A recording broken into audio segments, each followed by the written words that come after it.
I'm involved in writing. My next book is coming out in April, which is Contemplating God with the Great Tradition, Recovering Trinitarian uh, Classical Theism. And that's a follow-up book. It's actually the book I started out to write when I wrote Interpreting Scripture. I was starting out to write a book on the doctrine of God, but I got distracted into hermeneutics. And do you want me to tell that story a little bit? It's just it's a short narrative of how that all worked, how that happened. Absolutely. So I was so in my PhD, I got involved in Yoder and Barth. That was my big thing. I was doing Barthian theology and Yoder's ethics and pacifism and all that. So I wrote another book after my published my thesis on Yoder. Then I wrote a follow-up book on rethinking Christ and culture, and the idea was implementing a Barthian Anabaptist social ethic. So then I got a contract to write a book on the doctrine of God, intending to write a book on the relational understanding of God as a basis for a pacifist ethic.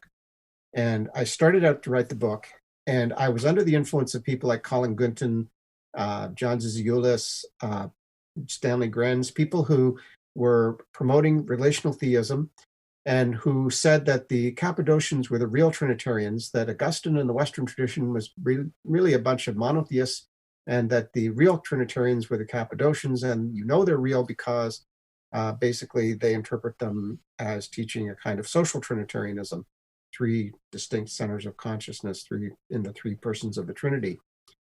Well, I was buying into that at the time, and but I made a mistake. I started reading patristics, and you never do that if you just want to follow along with the current misinterpretation, and you don't want to mess up your thesis with facts and pesky little things like that. You should stay away from the primary sources. So after reading the Cappadocians and Augustine, and especially some really excellent patristic scholars such as Louis Ayres, Robert Wilkins, Francis Young, Kelly D'Anatolios, these people, I began to realize that the narrative of portraying the Cappadocians as social Trinitarians is wrong. Also, the narrative of introducing a giant split between the West and the East is wrong. That Augustine and the Cappadocians and all of the pro-Nicene theology of the 4th century shared commitments to classical theism, simplicity, eternality, unity, all these things. Plus, they all believed in certain key doctrines like the inseparability of operations. They all have a common understanding of the Trinity as one God in three persons, but the persons are only distinguishable by their relations of origin, not by being three centers of consciousness that sort of like a family or a committee, horror of horrors to think of the Trinity as a committee. I can't think of anything more blasphemous than that. Having served on many committees in my academic career. Anyway, during that period of time, my whole theology shifted, and I moved back to a much more traditional and conservative and orthodox understanding of the Trinity.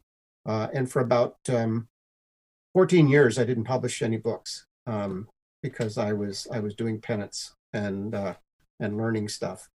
And then finally, I still wanted to do the book on God, but it was now going to be a very different book on God. So the basic idea was that the book on God was going to say modern theology is in big trouble because it's not Nicene. Yes, we've had a resurgence of Trinitarian theology in the 20th century, the supposed Trinitarian revival, but the Trinitarianism of the 20th century is not Nicene Trinitarianism. It's a brand new thing in the history of the world, never before seen, pagan Trinitarianism. Like we've had lots of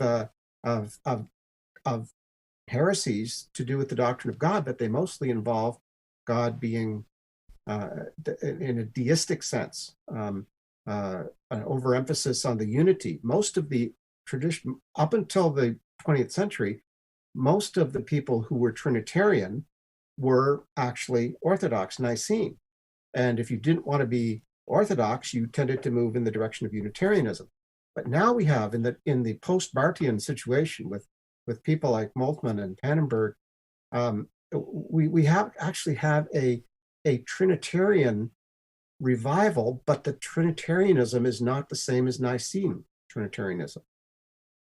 So in my book, I wanted to critique modern theology for not being Nicene.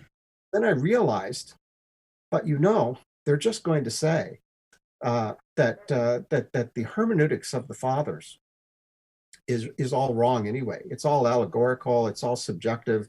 We've rejected that. We now have modern scientific, historical, critical hermeneutics, and our approach to hermeneutics justifies this change in doctrine. So it doesn't matter if we're not Nicene. So I realized I couldn't just say you're not Nicene. I mean, if you want a book that lays this out rather neatly, look at chapter 1 of Stephen Holmes' The Quest for the Trinity.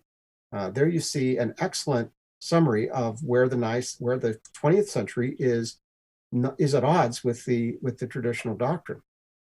But having realized that there's just to say it's Nicene